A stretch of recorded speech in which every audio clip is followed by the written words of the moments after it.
Good evening, ladies and gentlemen. This is Attorney Ramon de las Alas again, your regular host at my YouTube channel, NBA Trivia and NBA Sports Cards et al. That is also the name of my Facebook page.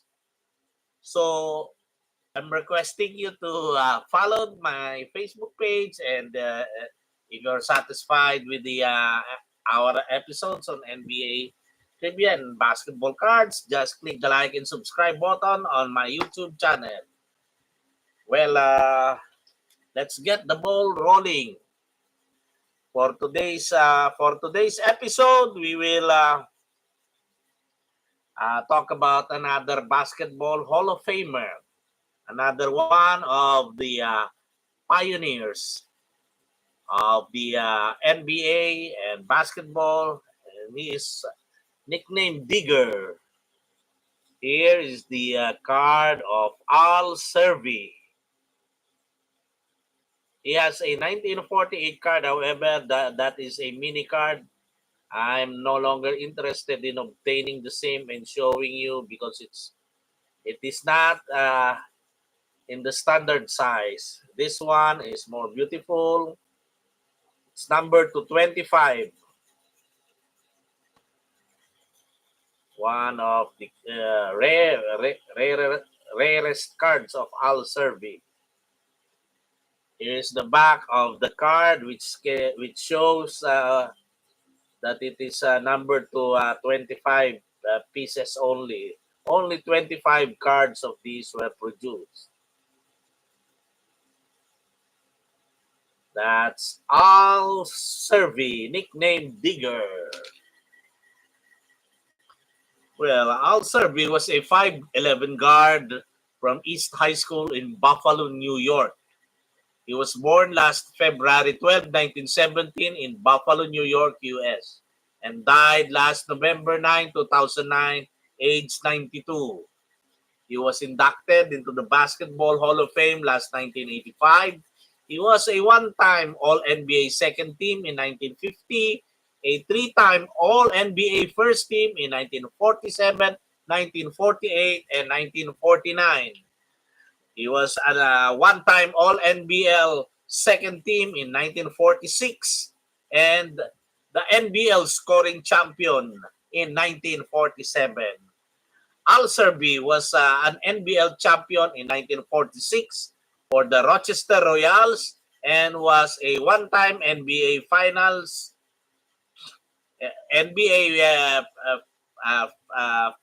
participant in 1950 for the Syracuse Royals. His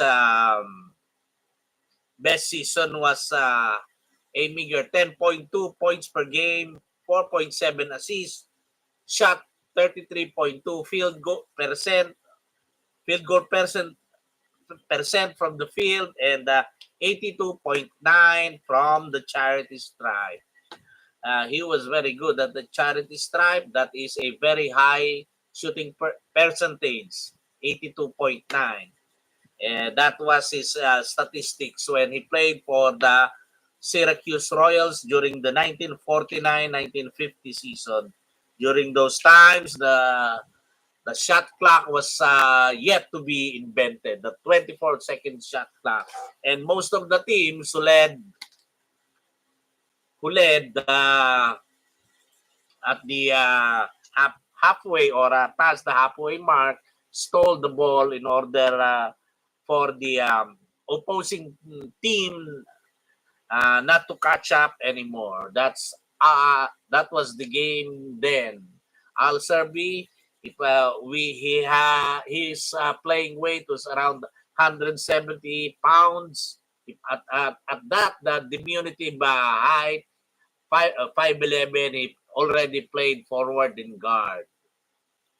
Well, he was one of the pioneers, and he was also an NBA coach, winning the NBA championship during the 1955 season for the Syracuse Nationals, and was a two-time NBA All-Star Game head coach in 1952 and 1955, and was the NBL Coach of the Year in 1949. Well, he played while being he coached while still being a player. He was that good. Al Cervi, one of the pioneers. Well, his statistics are too minuscule or too low. The points, the assist. However, it was it during those days. It was like that. Well, we can only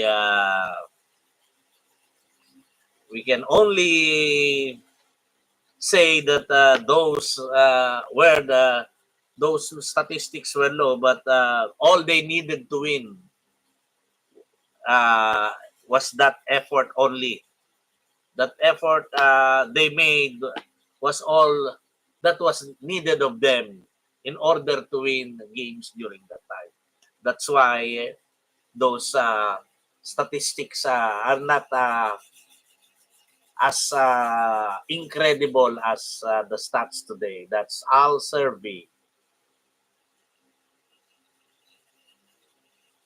I'm going to show you the card of Al Cervi in my collection. Here it is.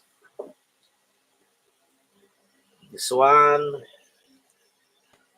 This one is Al Cervi.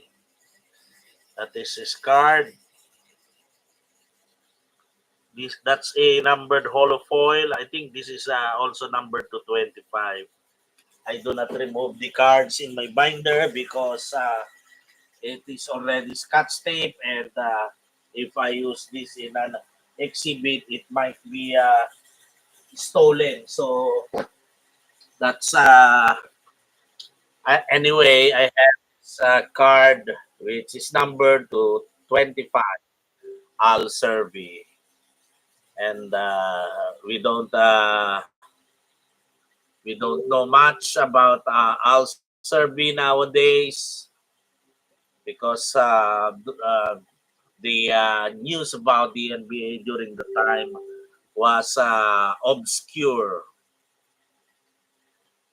That is all for Al Cervi. However, I have another trivia to give you, which is very, very tickling or funny or tickling to the bone, very fun. You know that there was once a guy who named Stan Washington who played for the Washington Bullets in 1975. He was a he was a guard for the Bullets. Stan Washington, a uh, a 6'4" shooting guard. And what is unusual about him? He is the only NBA player whose jersey matches that of his NBA team. Washington, Washington here for the Washington Bullets, and Washington at the back for his surname. Yes, we all know Jerry West and David West use their jerseys West in front and at the back, but those jerseys were used only in the All-Star game. Stan Washington's jersey was regularly used. Washington in front and Washington at the back. Well, that's quite unusual.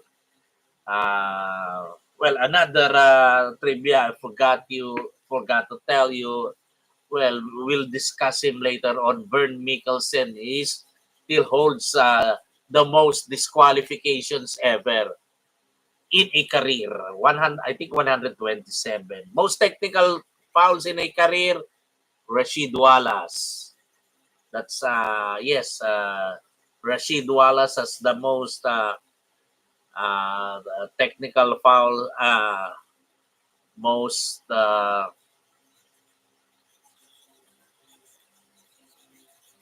technical fouls in a career. It's It's Karl Malone. I stand corrected. Most technicals in a career is Karl Malone. However, Rashid Wallace holds the most ejections in a career. He has 29 ejections. Rashid Wallace is somewhat hot-headed. What about the most average, highest average personal fouls per game in a career? It is held by George Mikan. He is foul prone. However, he was dominating. Most 4-point shots made. It's now held by James Harden. James Harden, who has